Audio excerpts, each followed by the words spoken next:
Hello everyone, Alex with Bring It Up here. We're going to continue with our Plumbing a One-Bedroom Apartment series.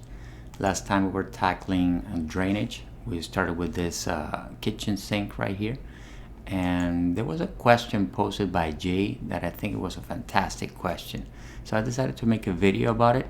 The question was about a two-bowl sink and how it was piped and how it affected the waste fixture units in Revit. So I figured I would talk a little bit about the different ways that this can be done. So one of the ways is that you have both bowls converging to this T and then down through a common tailpiece and P-trap and then back to your wall where you have your plumbing stack.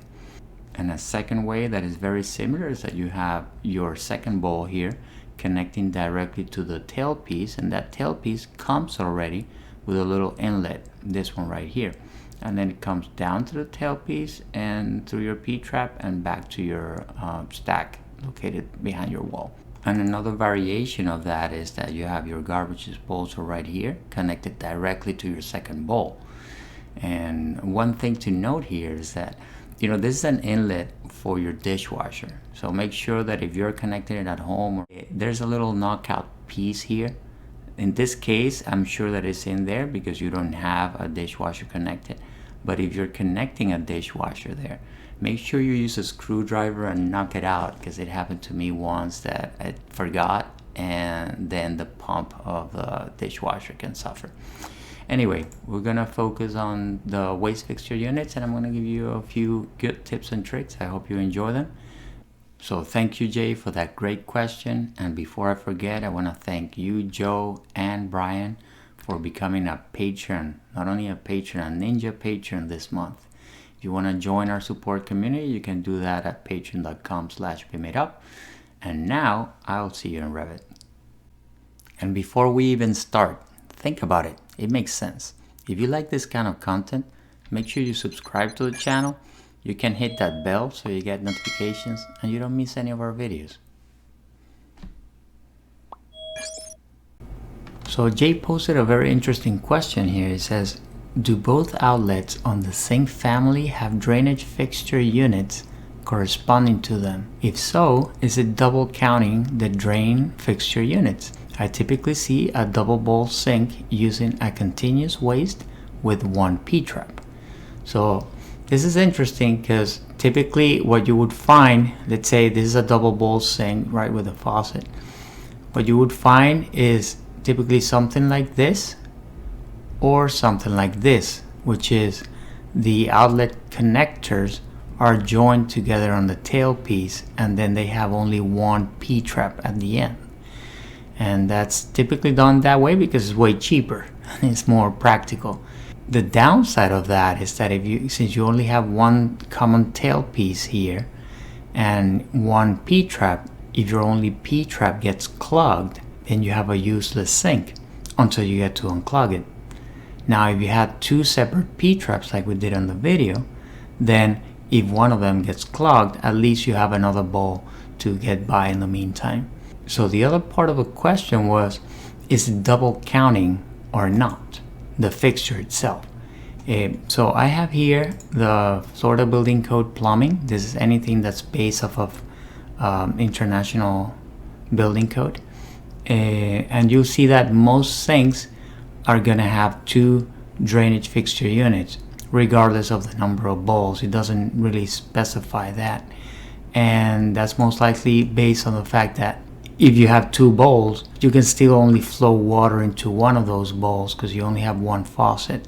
If you have like a commercial kitchen 3-bowl sink and then you have two separate faucets, that would be a different scenario. But in most of these scenarios where you have double bowl sinks, you're only going to have one faucet. So you're safe using a 2 drainage fixture unit value and you're fully compliant with code.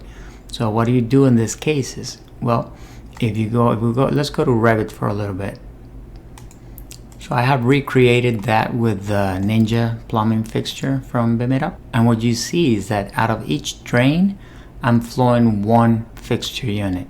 And this is intentional because this pipe, I wanted to flow one fixture unit. You see, one drain fixture unit. And then this pipe here, is flowing one drain fixture unit, and then when they join down the tail piece, I do have the 2 drain fixture units, which is what I want to be trapped by our P-trap, and then going down to our stack. So for that, you have a couple of different options. Let's go edit family here, and I'll show you a few of them. So one of them would be, the way it's currently set up is if I click on this connector here, you see that fixture units equals 1, and then here fixture units equals 1. So each one of these connectors is flowing 1 fixture unit out.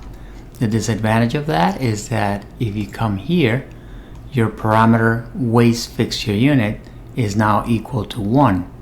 And maybe if you're scheduling, this can get a little confusing. So what I would like to do is to have this waste fixture unit reporting 2, which is the correct value on the code.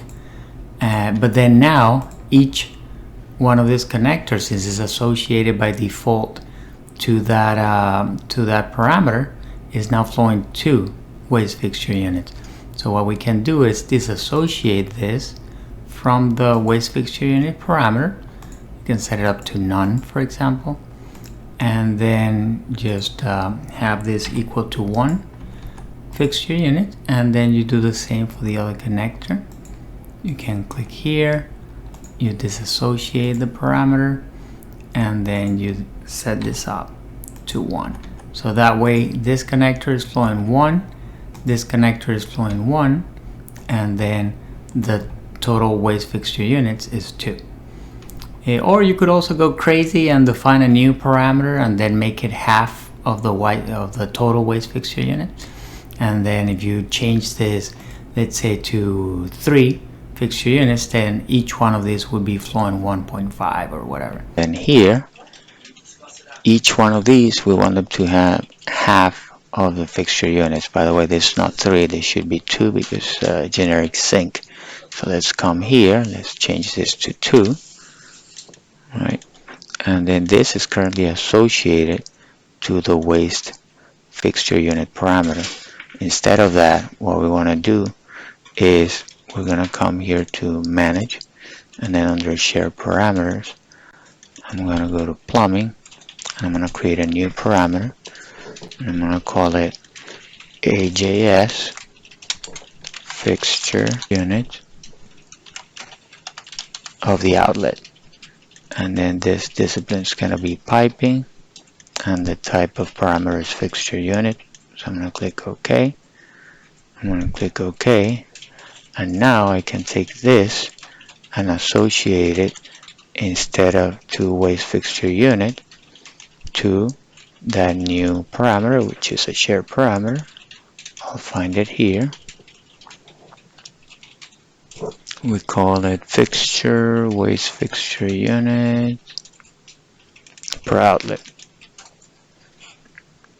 and this is let's group it under mechanical because that's where all the fixture units fall. And this, I want it to be a type parameter, so I'm going to click OK, and then I'm going to click OK. And now that final piece of the puzzle is I come here and I want to make this a formula.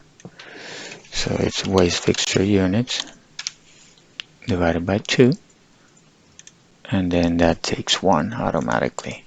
And now I can take this and associate it to this parameter, and then this one I also associate it to that parameter, right? And I'll save. So what that allows me to do is that now I can click here, and you see out of each outlet it's flowing 1 fixture unit. So just need to make sure that I have this in the right pipe type, and let's just take it down to 2 feet, for example. Now you can do the same thing out of this one.